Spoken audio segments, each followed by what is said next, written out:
رب کریم نے فرمایا وَمَا الْحَيَاةُ الدُّنْيَا إِلَّا مَتَاعُ الْغُرُورِ، فرمایا یہ جو دنیا کی زندگی ہے یہ ساری دھوکہ ہے، نہیں ہے دنیا کی زندگی مگر ایک دھوکہ۔ دنیا بنانے والا خود فرما رہا ہے، بنانے والا کہہ رہا ہے دھوکہ ہے۔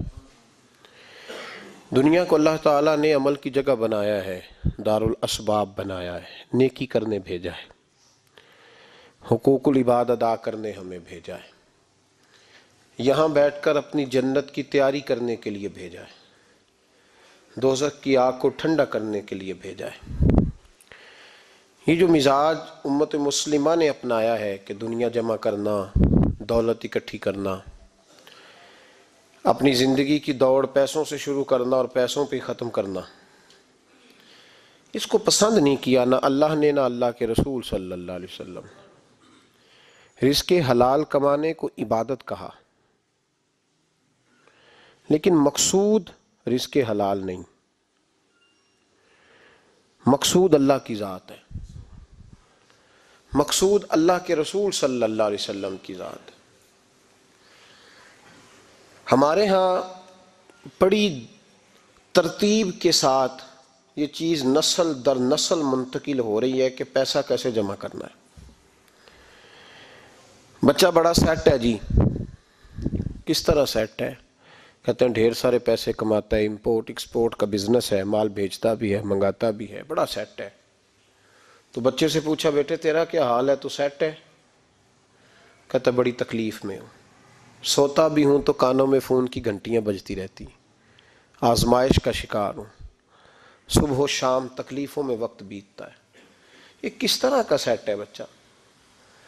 ہماری منصوبہ بندی ہوتی ہے کہ بچے کو ایسی جگہ لگانا ہے جہاں سے وہ جھاڑو کے ساتھ پیسے اکٹھے کر سکے۔ کیسے وہ سیٹ ہوگا؟ کس طرح کر کے نظام چلے گا؟ رزق حلال کمانے کو حضور صلی اللہ علیہ وسلم نے عبادت کا درجہ دیا ہے۔ نبی پاک صلی اللہ علیہ وسلم نے حقوق العباد ادا کرنے کو بھی اللہ کے قرب کا ذریعہ بنایا ہے، پر میں نے عرض کی کہ یہ تو صرف منزل نہیں ہے، یہ تو راستہ ہے، یہ تو سفر ہے۔ جو لوگ سفر کوئی منزل بنا لیتے ہیں وہ نادان ہوتے ہیں۔ نبی کریم سید عالم صلی اللہ علیہ وسلم کی خدمت میں عرض کیا گیا کہ یا رسول اللہ صلی اللہ علیہ وسلم کچھ لوگ کہتے ہیں ہم شادی نہیں کریں گے، گھر نہیں بسائیں گے، بچے نہیں پیدا کریں گے، ہم صرف عبادت کریں گے، دن کو روزہ رکھیں گے، رات کو نفل پڑھیں گے، کوئی نکاح نہیں کریں گے، کچھ نہیں کریں گے۔ تو نبی پاک صلی اللہ علیہ وسلم نے فرمایا ان سے کہو کہ تمہارے لیے بہترین زندگی وہ ہے جو میں نے تمہارے سامنے گزاری ہے۔ میں آرام بھی کرتا ہوں، نکاح بھی کرتا ہوں، عورتوں کا حق بھی ادا کرتا ہوں، میں اپنے بچوں کی دیکھ بھال بھی کرتا ہوں۔ فرمایا تم پر تمہارے خدا کا اگر حق ہے تو تمہارے نفس کا بھی تم پر حق ہے، تمہاری آنکھ کا بھی حق ہے، وہ آرام کرنا چاہتی ہے۔ یہ ساری ترتیب ہمیں نبی پاک صلی اللہ علیہ وسلم نے دی، لیکن ہمیں فرمایا کہ مقصود تمہارا خدا ہے، مقصود تمہارے رب کی رضا ہے، تمہارے نبی پاک علیہ السلام کی غلامی تمہاری منزل ہے۔ اتنا لمبا چوڑا معاملہ جو فقط دنیا کا ہم نے بنا لیا ہے، اور پھر اس دنیا اصل جو محبت ہے نا، وہ بیس جو ہے وہ دولت کی محبت ہے، رشتے دولت کے، ناطے دولت کے، تعلقات دولت کے، اسلام دعا دولت کی۔ میرے محبوب علیہ الصلوۃ والسلام نے فرمایا حب الدنیا رأسۃ کل خطیئہ، یہ جو دنیا کی محبت ہے نا یہ ہر گناہ کی جڑ ہے۔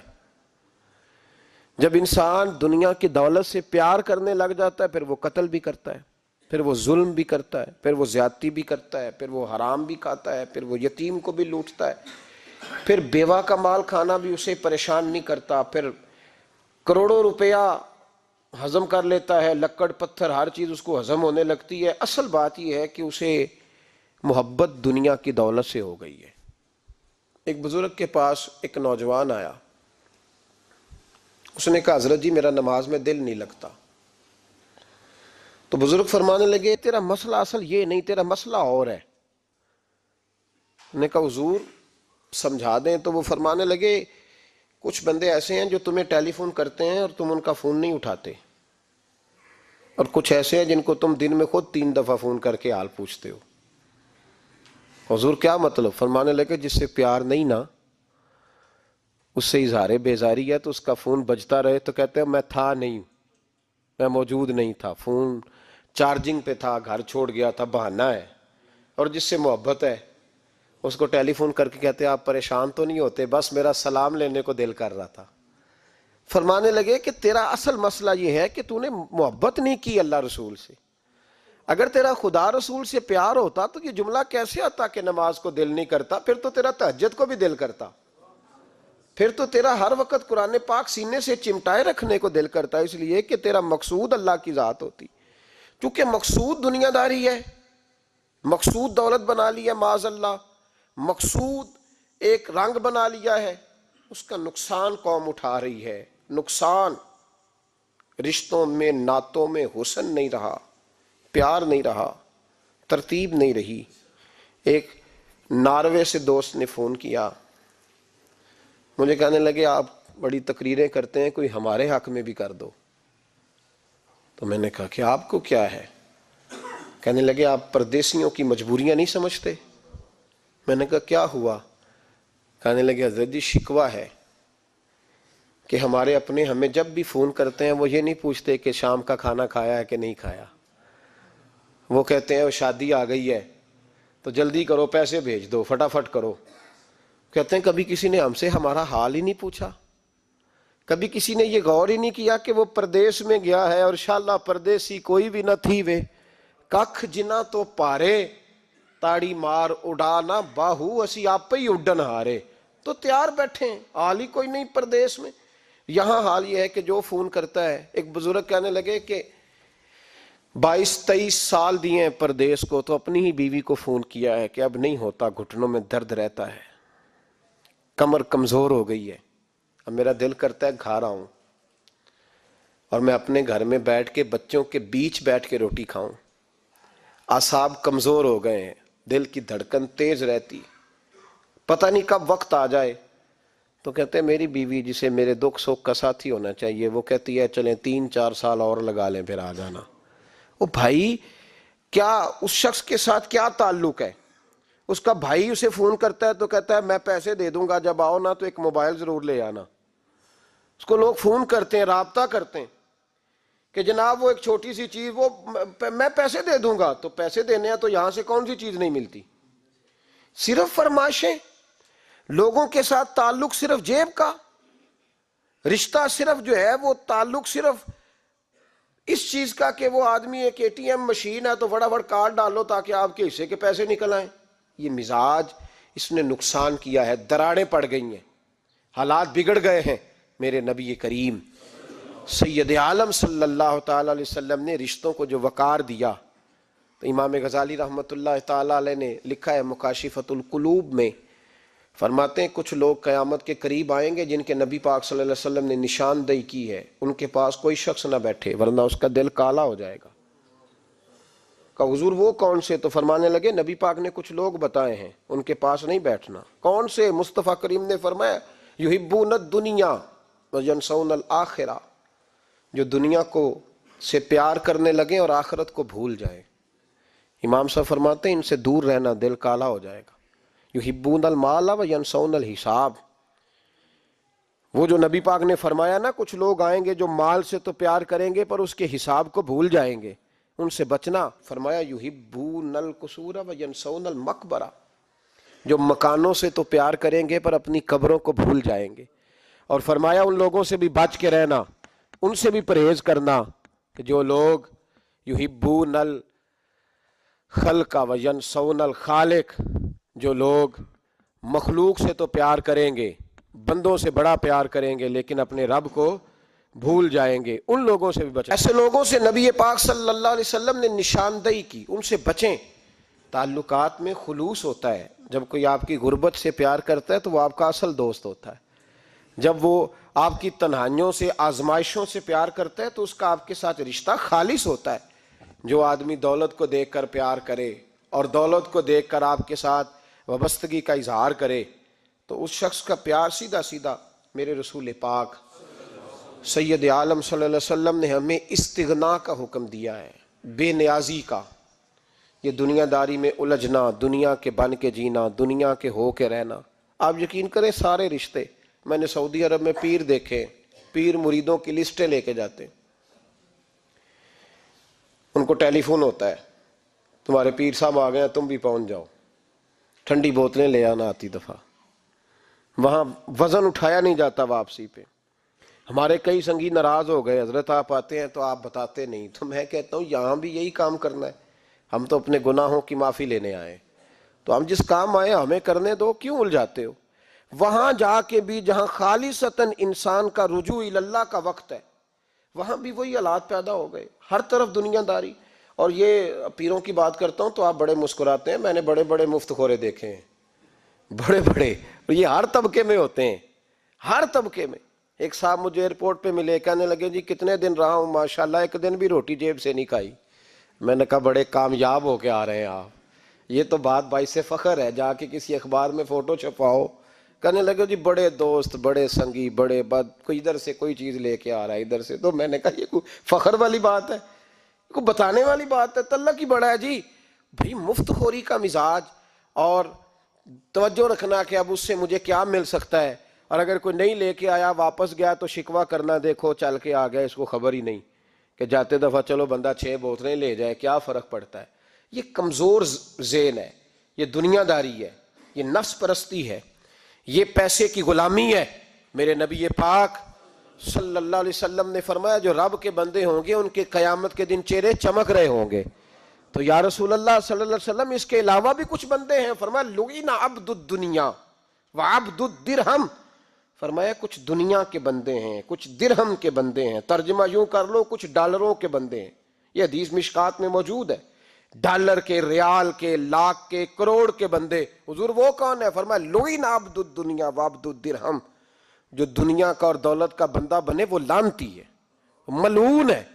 یہ خدا کا بندہ رہا ہی نہیں، یہ پیسوں کا بندہ بن گیا ہے، دولت کا بندہ بن گیا ہے، اس کا معیار بدل گیا ہے. حضرت سالم بن عبداللہ بن عمر، حضرت عمر فاروق کے پوتے تھے، کعبے کا طواف کر رہے تھے.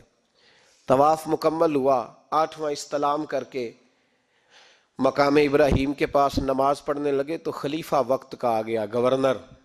السلام علیکم کے بعد اس نے فوراً بات چھیڑی، کہنے لگا حضور کوئی حکم ہو تو بتائیے گا. تو آپ کہنے لگے تو بڑا ہی بیوقوف ہے یار، تجھے کس نے گورنر بنایا؟ بڑا تو بیوقوف ہے، تجھے تو سلیقہ ہی نہیں بات کرنے کا. حضور کیا ہوا؟ فرمانے لگے خدا کے گھر میں آ کے اور کعبے کے سامنے کھڑے ہو کے میں بندوں سے سوال کروں، یہاں آ کے بھی بندوں سے مانگوں، تو بڑا ہی بیوقوف ہے. سامنے اس کا گھر ہے، سامنے اس کا گھر ہے بیت اللہ اور حجر اسود اور مقام ابراہیم اور مقام ملتزم، اور یہاں بھی میں بندوں سے مانگوں؟ کہتا ہے مجھے بھی کبھی کسی نے ڈانٹا نہیں تھا، میرے بھی پیروں تک پسینہ نکل گیا.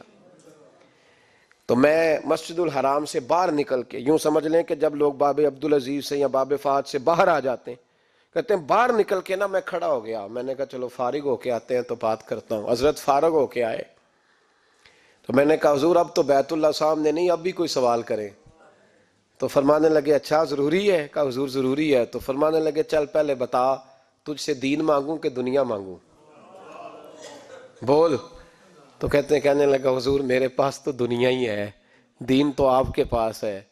جب یہ جواب دیا تو حضرت سالم چلنے لگے، اور چلتے چلتے فرمانے لگے جا اپنا کام کر، دنیا تو میں نے اس سے کبھی نہیں مانگی جس نے دنیا بنائی ہے، میں نے اس سے نہیں کبھی مانگی، تو کیا حیثیت رکھتا ہے؟ میں نے تو اس سے بھی جب بھی مانگا ہے یا اس کا قرب مانگا ہے یا اس کے رسول کی غلامی مانگی ہے، تو اس سے نہیں مانگتا جس نے بنائی ہے. تو کیا دے سکتا ہے؟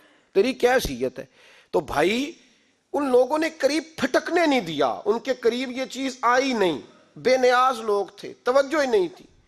حضرت محبوب سبحانی غوث اعظم شیخ عبد القادر جیلانی رضی اللہ تعالیٰ عنہ، آپ ایک کاروبار بھی کرتے تھے، تو آپ کا کچھ مال آ رہا تھا جہاز کے ذریعے. ایک بندے نے خبر دی کان میں حضور جہاز ڈوب گیا. فرمانے لگے الحمدللہ الحمدللہ.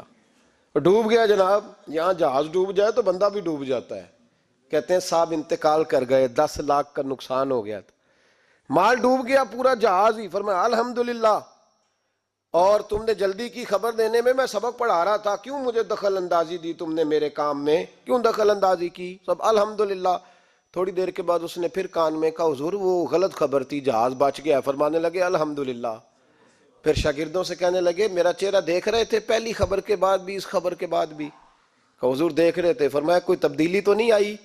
کہا حضور نہیں۔ فرمانے لگے شکر الحمدللہ، رب نے میرا دل دولت سے نہیں جوڑا، اپنی ذات کے ساتھ جوڑ کے رکھا ہوا ہے، تبدیلی تو نہیں آئی۔ یہاں تو ٹینشن ہی ٹینشن ہے، ڈپریشن ہی ڈپریشن۔ اور بات کس کی ٹینشن ہے؟ پیسے کوئی نہیں، دولت کوئی نہیں، کوئی چکر چل جائے نا کبھی، اس سے بھی کبھی پوچھ جس کے پاس ہے وہ تجھ سے زیادہ غریب ہے، اس سے کبھی پوچھ وہ تجھ سے زیادہ آزمائش میں ہے۔ غریب شہر تو فاقوں سے مر گیا، لیکن امیر شہر نے ہیرے سے خودکشی کر لی، اس کو بھی تو پوچھ اس کا کیا حال ہے۔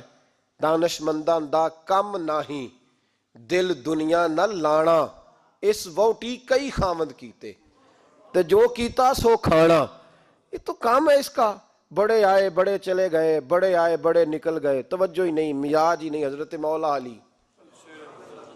شیر خدا، علی المرتضی، امام الاولیاء، صاحب صدق و صفا، داماد مصطفیٰ صلی اللہ علیہ وسلم، اسد اللہ، حضرت علی شیر خدا رضی اللہ تعالیٰ عنہ کوفے کے چوک میں کھڑے تھے تو کہہ رہے تھے یار میری نا طامت پرانی ہو گئی ہے، یہ میں نے زرہ بیچنی ہے، کوئی بندہ مجھ سے خرید لو تاکہ میں نئی طامت لے لوں۔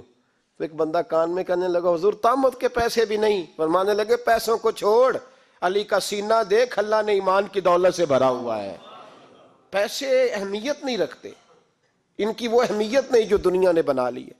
فرمایا ضرورت نہیں تھی، اب ذرا احساس ہوا ہے کہ زیادہ ہی پھٹ گیا ہے، پردہ نہیں صحیح طرح پورا کرتا، تو میں نے کہا چلو زرہ بیچ کے نیا لے لیں۔ ضرورت نہیں، مزاج نہیں، طبیعت نہیں، انہوں نے ماحول نہیں بنایا۔ ہمارے تو حد ہو گئی، اتنا بری حالت ہے کہ ناقابل برداشت۔ حضرت عمر فاروق رضی اللہ تعالیٰ عنہ صحابہ نے مسجد نبوی میں بیٹھ کے میٹنگ کی۔ عمر کی تنخواہ بڑی تھوڑی ہے مال غنیمت میں سے، اب تو عمر کے پوتے بھی ہیں، نواسے بھی ہیں، رشتہ داریاں بھی ہیں، تعلق بڑھ گئے ہیں، اور عمر فاروق بوڑھے بھی ہو گئے۔ میٹنگ ہوئی مسجد میں، اس طرح کریں کہ عمر کا کچھ تھوڑا سا نا مشاعرہ، کچھ تنخواہ، کچھ خدمت، کچھ وظیفہ بڑھا دیں۔ بات طے ہو گئی، جب مکمل ہو گئی تو کہنے لگے یہ بتاؤ شیر سے بات کس نے کرنی ہے؟ ادھر جائے گا کون؟ پہلے اس کا نام تو بتاؤ، وہاں جائے گا کون؟ تو انہوں نے کہا یہ تو ہم نے سوچا ہی نہیں، بات تو بڑی تگڑی ہے، عمر سے کون بات کرے گا؟ یہاں جتنا مرضی تگڑا پیر ہو، آپ نذرانہ لے کے جائیں، مسئلہ ہی کوئی نہیں، کبھی کسی کو کہنا پڑا ہے؟ تو کہتے ہیں جناب کون بات کرے گا؟ تو ایک صحابی کہنے لگے کہ حضرت عمر رضی اللہ تعالیٰ عنہ کی جو صاحبزادی ہیں نا، حضرت حفصہ رضی اللہ تعالیٰ عنہ، وہ ام المومنین بھی ہیں، حضور علیہ السلام کی زوجہ ہیں، مومنوں کی ماں ہیں، ان سے کہتے ہیں، اور ان کے والد بھی ہیں۔ تو حضرت حفصہ سے کہا تو جناب حفصہ چل کے گئیں حضرت عمر کے پاس، جا کے کہا ابا جی ایک بات کرنی تھی۔ انہوں نے کہا بیٹے کرو، تو ان کو بھی پتا تھا نا جاہو جلال کا۔ کہنے لگے ابا جی مسجد نبوی میں صحابہ کی میٹنگ ہوئی ہے، ایک ہی محلے میں ایک ہی شہر میں لوگ رہتے ہیں تو ایک دوسروں کی خرچوں کا، ضروریات کا پتہ ہے۔ کہتی ہے میں نے پس منظر سارا کر کے بات کی، میں نے کہا سب کو پتہ ہے کہ آپ کے خرچے بڑے بڑھ گئے ہیں، تو مجھے نا انہوں نے حضور کی زوجہ سمجھ کے، قابل احترام سمجھ کے میری ذمہ لگایا ہے کہ تھوڑے سے پیسے آپ کے بڑھانے ہیں۔ تو حضرت عمر فاروق رضی اللہ تعالیٰ عنہ کی صاحبزادی کہتے ہیں عمر کو اتنا جلال آیا کہ اٹھ کے کھڑے ہو گئے، کہنے لگے حفصہ ان لوگوں کے نام بتا، میں انہیں دروں سے ماروں گا، اور اس طرح ماروں گا کہ ان کی کمر پہ نشان پڑے، ان کی کمروں پہ نشان پڑے، اس انداز میں درے ماروں گا کہ مجھے زخم نظر آئے۔ کہا ابا جی اتنا جلال کس بات کا، سادی سی بات ہے۔ تو سیدنا عمر فاروق رو پڑے، کہنے لگے سادی سی بات ہے، میرے لیے مسجد نبوی میں بیٹھ کے میٹنگ ہوتی رہی کہ عمر کو دولت دینی ہے، لوگوں نے یہ مجھے سمجھ لیا ہے، مسجد نبوی میں بیٹھ کر میرے لیے یہ میٹنگ ہوتی رہی کہ عمر کو پیسے دینے ہیں، اس کو دولت کے ساتھ ہم نے نواز رہے، مسجد نبوی میں میرے لیے، کس کو یہ جرت ہوئی؟ فرمایا حفصہ کاش کہ تو میرے پاس پیغام لے کے نہ آتی، کوئی اور آتا اور پھر میں اسے دروں سے مارتا۔ حضرت حفصہ کہتی ہے میں خاموش ہوئی تو میری طرف دیکھ کے فرمانے لگے بتا نا تو نبی پاک کے گھر میں رہتی تھی، میرے مصطفیٰ کا طریقہ کیا تھا؟ کرنا بات اس طریقے پہ میرے ساتھ گفتگو کر. تو حضرت حفصہ کہتی میں رو پڑی. میں نے کہا ابا جی غلطی ہو گئی، آئندہ نہیں کروں گی. بھائی معیار بنایا ہوا تھا. آپ یقین کریں ہمارے تعلقات آپ شادی پہ دیکھ لیں، جو غریب رشتہ دار ہے اسے کون بنانے جاتا ہے؟ لیکن ساری برادری کٹھی اس کے دروازے پہ بیٹھی ہے، جس نے آنا ہے تو کچھ لے کے آنا ہے. ہر چیز دولت میں تلے گی. معیار ہی دولت بن گیا ہے، مقصود ہی دولت بن گیا ہے. اس پیسے نے، اس دنیا داری نے، دنیا دار پجاری زردے کتیاں دے گل ٹلی ہو، اتنا سخت رویہ لوگوں نے اپنا لیا. رشتوں کا تقدس نہیں رہا. ایک مجلس میں نے ایسا رنگ بھی دیکھا، ایک ایسا شخص جسے میں ذاتی طور پہ جانتا ہوں کہ عالم بھی ہے، پرہیزگار بھی ہے، نیک بھی ہے، وہ بھی بیٹھا تھا اور اس کے ساتھ ایک سیٹھ بھی بیٹھا تھا. لیکن جو لوگوں کا عقیدت کا رشتہ اس درویش کے ساتھ ہونا چاہیے تھا وہ سیٹھ کے ساتھ تھا. تو میں غور کر رہا تھا کہ یار قوم کا ذہن کس طرح کا ہو گیا. صرف اس کے ہاتھ میں پیسے، صرف دولت مند ہے. اس آدمی کی درویشی بھی گئی، علم بھی گیا، تقوی بھی گیا. صرف پیسے ہیں، نہیں ہے اس کے پاس تو وہ کونے میں لگا ہوا ہے اور اس سے لوگ بچ بچ کے سلام. اور میں کہا کرتا ہوں عقیدت کا پتہ چلتا ہی تب ہے جب اجتماع ہوتا ہے. اکیلے درویش بیٹھے ہیں تو سب جھک کے سلام لیتے ہیں، اور جب وہ 2 MNA کے بیچ، 3 MPA کے بیچ، 5-7 سیٹھوں کے بیچ بیٹھے گا پھر تیری عقیدت کا پتہ چلے گا. پھر پتہ چلے گا تیرا اللہ کے بندے سے رشتہ کس طرح کا ہے اور دولت کے بندے کے ساتھ رشتہ کس طرح کا. ہمارے رویوں کے اندر یہ فرق ہے کہ ہم اس وقت آدمی کو تولتے ہیں کہ اس کے پاس دولت کس طرح کی ہے. وقت کے امیر تھے حضرت عمر بن عبدالعزیز. توجہ ہے میری بات پر؟ حضرت عمر بن عبدالعزیز بادشاہ تھے. اب ہم لوگوں نے بھی بچوں کا بہانہ لگایا ہوا ہے نا، بس جی وہ میں چاہتا ہوں بچوں کا کچھ بن جائے. تو بچے بالغ ہو گئے تو کرانا رجسٹریاں ان کے نام، فارغ ہو جاؤ، آ جاؤ مسجد میں چھوڑو. لیکن پھر بھی کنجیاں دینے کو دل نہیں کرتا. پھر بھی بابا جی کی پیالیوں سے مرنے کے بعد پیسے نکلتے ہیں. پھر بھی ان کے تکیے کے بیچ سے بھی کچھ وہ نوٹ نکل آتے ہیں جو اب چلتے بھی نہیں.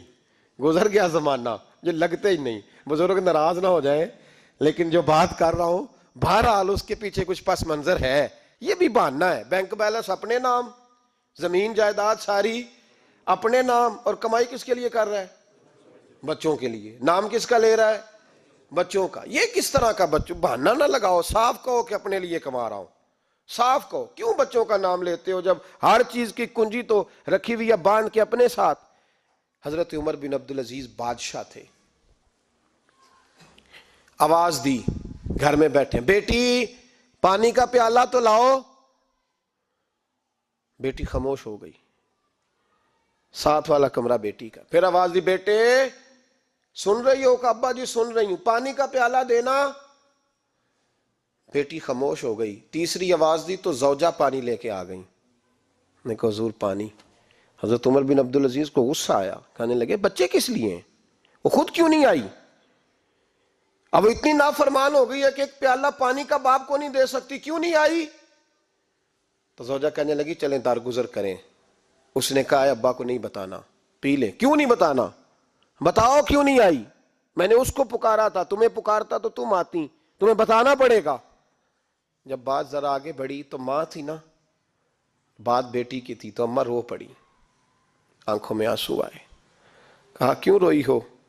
کہنے لگی بیٹی کا پاجامہ پھٹ گیا، دوسرا ہے نہیں، اور آپ لے کے بھی نہیں دیتے. کمرے میں بیٹھ کے تو پاجامہ سی رہی ہے، تو کہہ رہی تھی ابا کو بتانا نا، انہیں تکلیف ہوگی. تو وہ اس کے پاس دوسرا ہوتا تو آ جاتی، ایک ہی تھا تو اس لیے نہیں آئی. حضرت عمر بن عبدالعزیز اٹھے، سر سجدے میں رکھا، کہنے لگے یا اللہ تیرا شکر ہے تو نے میرے بچوں کو بقدر ضرورت روزی عطا فرمائی ہے. یا اللہ تیرا شکر ہے. ایک روایت میں نے پڑھی، کلیجہ منہ کو آیا. مصطفیٰ کریم بیٹھے تھے تو سیدہ عائشہ صدیقہ رضی اللہ تعالیٰ نے عرض کی یا رسول اللہ صلی اللہ علیہ وسلم وہ دیکھیں سیدہ فاطمہ آ گئی ہیں، وہ دیکھیں بی بی صاحبہ بغیر بتائے آ گئیں. حضرت فاطمہ الزہرا آئی تو حضور نے فرمایا فاطمہ بغیر اطلاع کے؟ حضور چھوٹا سا کام تھا. کیسے آئی ہو؟ تو بی بی صاحبہ نے نا، عورتوں کا پلو ہوتا ہے نا چادر کا، پلو کھولا تو ایک روٹی بندھی ہوئی تھی، ایک روٹی چادر میں. یہاں لوگ زیور باندھتے ہیں،